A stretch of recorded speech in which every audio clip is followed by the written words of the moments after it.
Once again, I welcome in the course Irrigation Engineering. And very good morning to all of you. So today I will discuss the how to compute the conjunctive use of water. We have already discussed how to compute this, but with the help of this direct method or empirical formula, we can use the conjunctive use of water. And so there are two types of method to compute the conjunctive use of water. That is, one is called direct method, and the second one is empirical formula. Empirical formula is further divided into three parts. That is Blaney-Creedle formula, or we can compute by pan evaporation method, and the third one is the, the third one we can compute by Penman equation. So this equation we have already discussed in the hydrology, engineering hydrology. We have already seen. So let us discuss the firstly what is conjunctive use of water. So conjunctive use of water is the it is the water by a crop is the depth of water consumed by evaporation and the transpiration during the crop growth, including water consumed by accompanying weed growth. So there are various factors that affect the consumptive use of water. That is evaporation, mean monthly temperature. What will be the temperature? So these are the various factors that affects the consumptive use. That is evaporation, mean monthly temperature, growing season of crop, monthly precipitation in the area, and irrigation depth, wind velocity in the locality, and फिर the soil and topography and irrigation practices and method of irrigation. किस तरह से हम लोग irrigation कर रहे हैं उस पर भी ये डिपेंड करेगा. कितना इवेपोरेट हो रहा है वाटर, कितनी टेम्परेचर है वहाँ की उस एरिया की, फिर growing season of the crop, और फिर कितनी बारिश या कितनी प्रिसिपिटेशन हुई है उस एरिया में, और इरिगेशन डेप्थ कितना जो है रिक्वायर्ड है, और the wind velocity in the locality and the topography क्या है उस एरिया की. तो ये जो है मेथड ऑफ जो कंजप्टिव यूज है, इसका दो मेथड है. There are two types of methods. एक जो है वो डायरेक्ट मेथड है, डायरेक्ट मेथड, और दूसरा जो है एम्पिरिकल फार्मूला से हम लोग निकाल सकते हैं. एम्पिरिकल फार्मूला, एम्पिरिकल फार्मूला से फर्दर इसको डिवाइड किया गया है.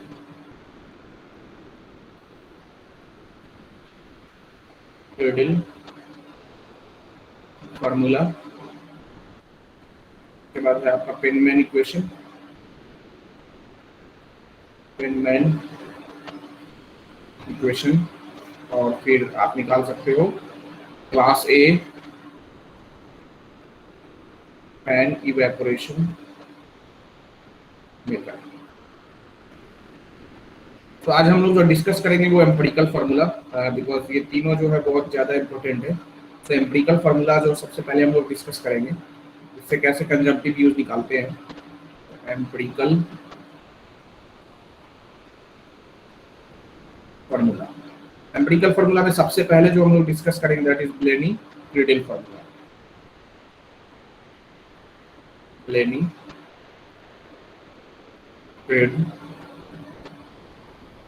formula. According to this, the Blaney-Creedle formula, the conjunctive use can be computed.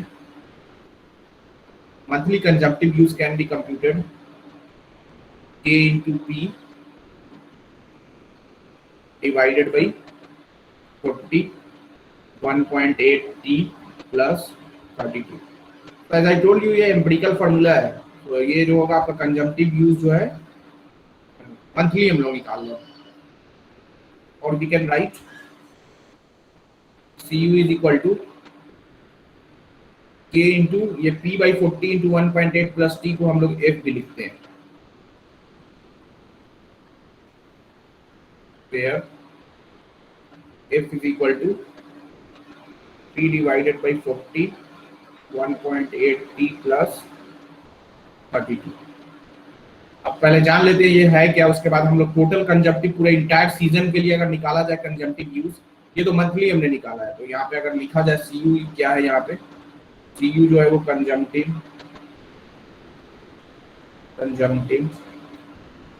Use in centimetre, monthly consumption है, मंथली कंजम्पटिव है, मंथली बेसिस पे निकाला गया है Cu.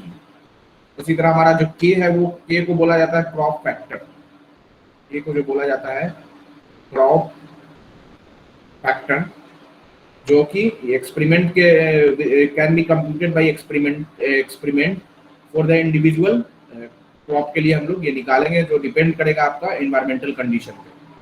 तो के जो है हमारा क्रॉप फैक्टर है। उसी तरह हमारा पी जो है, पी जो है वो क्या है, तो पी जो है monthly percent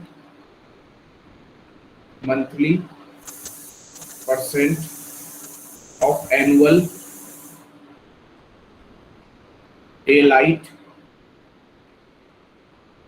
daylight consumptive use value, daylight that occurs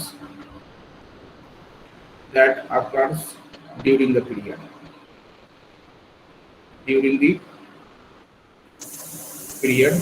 and this P जो है वो डिपेंड करेगा टोपोग्राफी पे, टोपोग्राफी,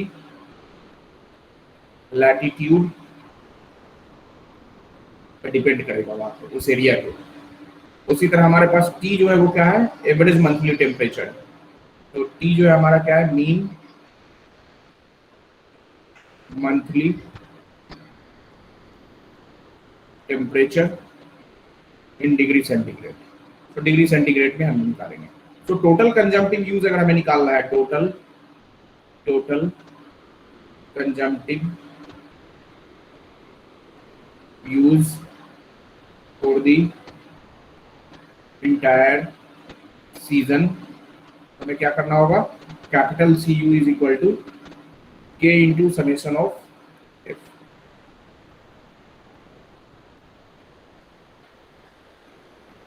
हमने बोला कि हमें पर मंथली जो हमने निकाला है that is equal to C U is equal to K into P divided by 41.8 T plus 32।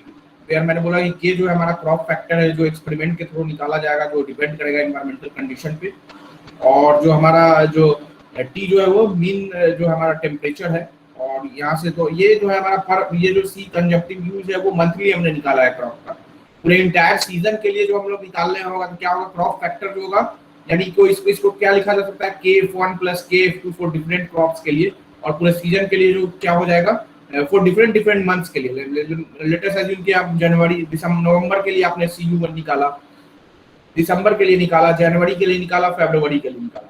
तो ये के की वैल्यू जो होगी क्रॉप फैक्टर वो तो कांस्टेंट होगी, लेकिन ये एफ की value means P/40 into 1.8 plus T plus 30, मतलब कि टेम्परेचर तो हर मंथ का अलग अलग, एवरेज मंथली टेम्परेचर अलग होगा। और उसी तरह फिर सनशाइन आवर जो है, P जो है परसेंटेज जो आवर है वो भी अलग अलग होगा। तो उससे हमने हर मंथ का निकाला है और सब सारे को हमने ऐड कर दिया है, तो वो टोटल कंजम्पटिव यूज है that is equal to K into summation of F. दूसरा मेथड है जिसको बोला जाता है सेकेंड मेथड जो निकाला जाएगा that is class A pan evaporation method. इसमें क्या बोला जाता है कि पैन इवेपोरेशन मेथड में जो है कि रेशियो ऑफ द इवेपोट्रांसपायरेशन या consumptive use divided by pan evaporation, उसको एक कांस्टेंट से डिनोट किया गया, जिसको बोला जाता है क्या है, जो है आपका कांस्टेंट है, जिस पैन इवेपोरेशन कांस्टेंट। तो यहाँ पे जो है उससे हम लोग CU की वैल्यू निकाल सकते हैं that is equal to K into pan evaporation. जो भी पैन यूज किया जाएगा उसका एक कांस्टेंट दिया जाएगा, तो उसी चीज को लिखा गया है, evapotranspiration is related to pan evaporation by a constant K called consumptive use coefficient, और वहां से हम लोग CU की वैल्यू को निकाल सकते हैं, जो कि हाइड्रोलॉजी में इसको डिटेल में पढ़ना है। जो हमें जो यहाँ इरिगेशन में जो है ज्यादा जो आपको यूज करना है वो ब्लेनी-क्रेडल फार्मूला, ब्लेनी-क्रेडल फार्मूला से ही आपको कंजम्पटिव यूज निकालना है। तीसरा जो है दैट इज, ये इसको भी हम लोग इंजीनियरिंग हाइड्रोलॉजी में पढ़ा था, that is penman equation. Penman जो रिसेंटली इसी को यूज किया जाता है, पेनमैन इक्वेशन को भी 1998 में पेनमैन ने दिया था इस इक्वेशन को। According to this penman equation इवेपोट्रांसपायरेशन जो है वो कैसे निकालेंगे, so evapotranspiration by computed by this expression A into Hn plus EA into gamma divided by A plus gamma। अब ये है क्या, A जो है वो क्या है, Hn क्या है, तो A जो है हमारा वो स्लोप है, तो उसी चीज को हम यहाँ पे लिखे हैं कि ET क्या है, ET जो है डेली पोटेंशियल इवेपोट्रांसपायरेशन है। ET जो है वो हमारा डेली पोटेंशियल इवेपोट्रांसपायरेशन या कंजम्पटिव यूज जो बोल लो, दोनों एक ही चीज है। ए जो है वो स्लोप ऑफ द किसका है, तो saturation vapour pressure versus temperature curve at the mean air temperature पे आपको जो स्लोप है वो आपको निकालना है। स्लोप किसका, तो slope versus between the saturation vapour pressure और टेम्परेचर के बीच में एक कर्व है, उसका आपको स्लोप खींच के निकालना है। एक जो हमारा वो टोटल एनर्जी है या नेट इनकमिंग सोलर रेडिएशन और एनर्जी है, that is expressed in the mm of evaporable water per day. और ये जो है वो क्या है, एक पैरामीटर है जो डिपेंड करेगा किस पे, तो wind velocity and saturation deficit in MM पर डे। और ये साइक्रोमेट्रिक कांस्टेंट है गामा, जिसको निकाला जा सकता है 0.49 mm ऑफ Hg पर डिग्री सेंटीग्रेड। तो ये एम्पिरिकल फार्मूला है, ये आपको एग्जामिनेशन पॉइंट ऑफ व्यू से मैं बोलूंगा कि ये जो है ऑब्जेक्टिव पॉइंट ऑफ व्यू से तो नहीं आता है ये, लेकिन आपका कन्वेंशनल में पूछा जा सकता है, कन्वेंशनल एग्जाम में। पेनमैन जो है ब्लेनिक रिडल है, तो वो कन्वेंशनल में आता है आपके, और यूनिवर्सिटी एग्जाम में भी पूछा जाता है क्वेश्चन। तो इस पे क्वेश्चन देखते हैं। ये क्वेश्चन जो है वो आपका इंजीनियरिंग सर्विसेज में भी पूछा हुआ है, और प्लस एक बार आपका AKU के एग्जाम में भी ये पूछा हुआ है। बोला जा रहा है कि the climatic condition existing in a certain area at latitude. ये लैटिट्यूड जो दिया हुआ है वो किसके लिए है, तो मैंने पहले ही बोला है कि ये जो डिपेंड करेगा मंथली सनशाइन आवर है, उस पे मैंने बताया कि हाँ लैटिट्यूड पर डिपेंड करता है। During rabi season are given below. Wheat crop is grown for which crop factor may be taken as 0.75। Crop factor जो है वो 0.75 है। Using of Blaney Criddle method determine consumptive use of crop, consumptive irrigation requirement and field irrigation requirement. ये तीन चीज हमें निकालना है, जहाँ पे वाटर एप्लीकेशन एफिशिएंसी जो है वो 80% है। वाटर एप्लीकेशन एफिशिएंसी जो है वो 80% है। तो ये जो है 4 मंथ्स का आपको दिया हुआ है मीन मंथली टेम्परेचर, नवंबर, दिसंबर, जनवरी, फरवरी, ये आपको टेम्परेचर दिया हुआ है। और उसका जो है आपका monthly percent of sunshine hour जो दिया हुआ है 7.3 आवर्स, 7.41 आवर्स, 7.53 एंड 7.15। और इफेक्टिव रेनफॉल भी जो रिकॉर्ड किया गया है वो इस मंथ में, that is in November that is 1.5 centimetre, दिसंबर में 1.2 centimetre, in January 2 centimetre and 1.8 centimetre. So we have to find the consumptive use. So consumptive use जो है ब्लेनिक-रिडल फार्मूला से हमने अभी बताया कि क्या होता है। तो monthly consumptive use can be computed as Cu is equal to K into P divided by 40, 1.8 T plus 32, जहाँ पे T जो हमारा एवरेज मंथली टेम्परेचर है इन डिग्री सेंटीग्रेड में, P जो है वो मंथली सनशाइन आवर है, और जो आपका K जो है वो क्रॉप कोफिशिएंट है। तो सबसे पहले हमने बोला कि Cu जो है वो कंजम्पटिव, मंथली कंजम्पटिव यूज है। यहाँ पे Cu is the monthly consumptive use in centimetre. तो हमारा जो ओवरऑल है कैपिटल Cu वो क्या हो जाएगा, तो अलग अलग मंथ के लिए हम लोग निकाल ले K summation of F, because K की वैल्यू तो कांस्टेंट है, तो ये वाला वैल्यू सिर्फ चेंज करेगा पर मंथ। ठीक है, तो उसको हम लोग कैलकुलेशन से निकाल लेते हैं। तो हमारा जो है ये है मंथ,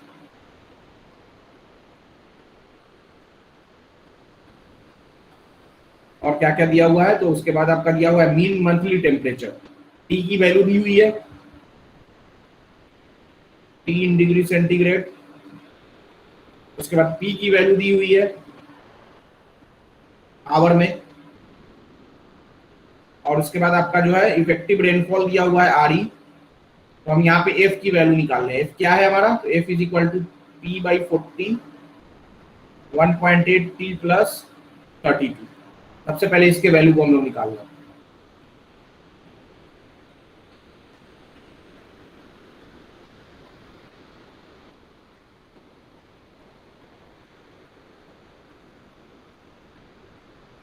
मंथ जो है आपका कौन कौन सा है, नवंबर, दिसंबर, जनवरी, फरवरी। सो नवंबर, दिसंबर, जनवरी एंड फरवरी।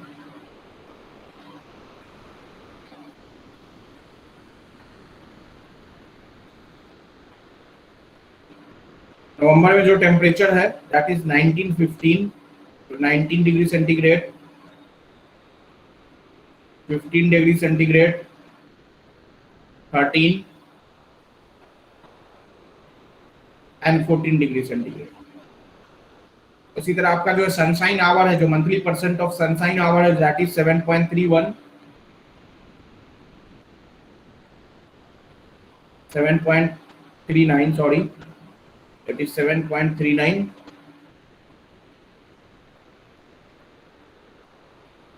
और उसके बाद जो है फिर आपका इन दिसंबर में जो है वो 7.41,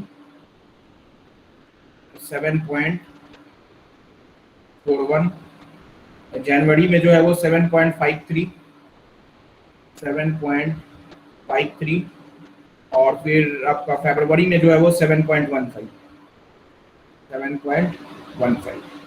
उसी तरह इफेक्टिव रेनफॉल भी दिया हुआ है 1.5 centimetre, 1.2 centimetre, 1.5 centimetre, 1.2 centimetre, 2 centimetre and 1.8 centimetre, 2 centimetre and 1.8 centimetre. तो सबसे पहले तो हम लोग क्या है, मंथली जो है एफ की वैल्यू निकाल लें। तो वो क्या हो जाएगा, पहले के लिए जो हो जाएगा P/14, तो P कितना है 7.39 डिवाइडेड बाई 40। टेम्परेचर कितना है 19 प्लस 40, 32। तो ये वैल्यू जो आ गई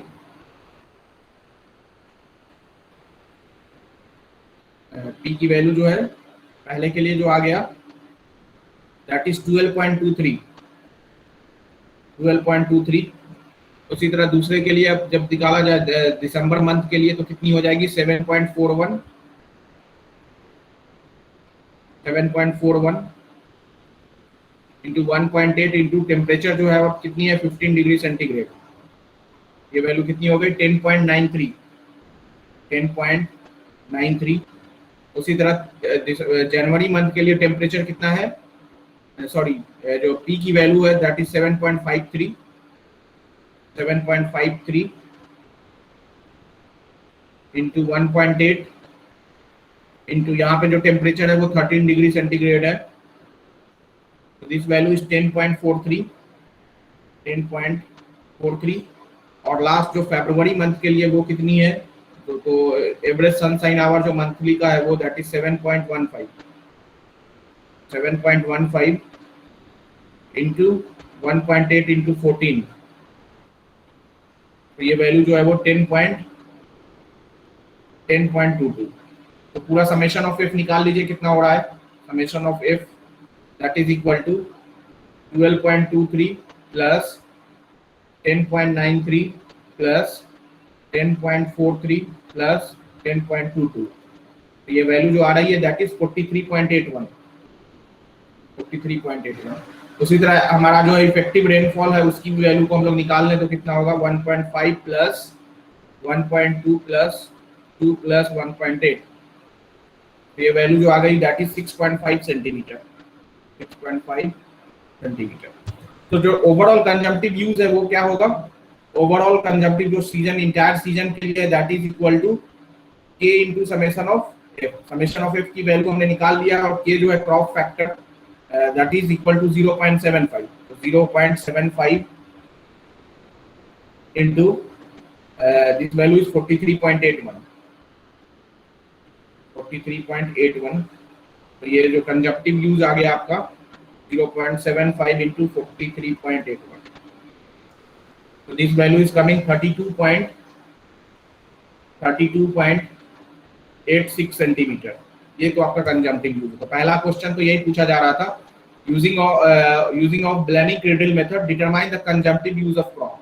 तो जो कंजम्पटिव यूज ऑफ क्रॉप जो है वो ओवरऑल जो है वो that is equal to 32.86 centimetre. दूसरा पार्ट जो बोला जा रहा है कि कंजम्पटिव इरिगेशन रिक्वायरमेंट, तो कंजम्पटिव इरिगेशन रिक्वायरमेंट आपको बताया गया था कि कंजम्पटिव इरिगेशन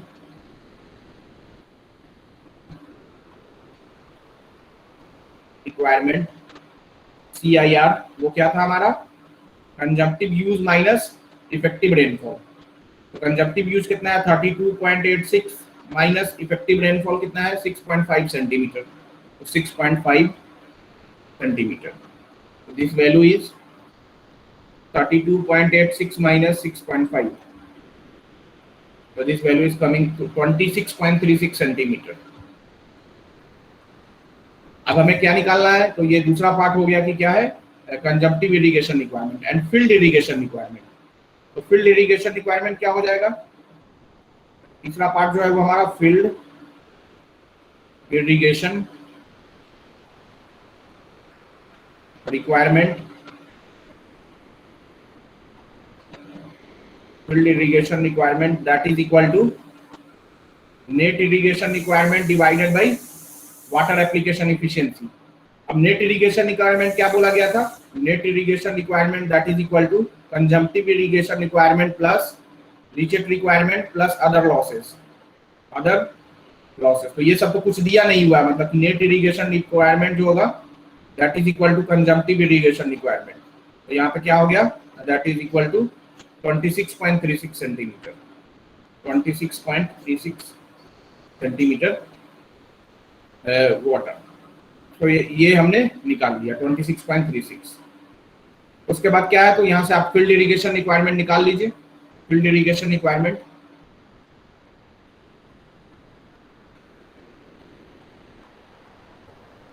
यहाँ से हम लोग जो है net field irrigation requirement that is equal to कितना हो जाएगा? 26.36 divided by water application efficiency. So water application efficiency is 0.8. So 0.8 water application efficiency. So this value will be 26.36 divided by 0.8. तो ये आ गया आपका 32.95 सेंटीमीटर. तो ये हमारा है फील्ड इरिगेशन रिक्वायरमेंट. तो ये 14 मार्क्स का क्वेश्चन पूछा हुआ था आपके यूनिवर्सिटी एग्जाम में, ये क्वेश्चन. ठीक है.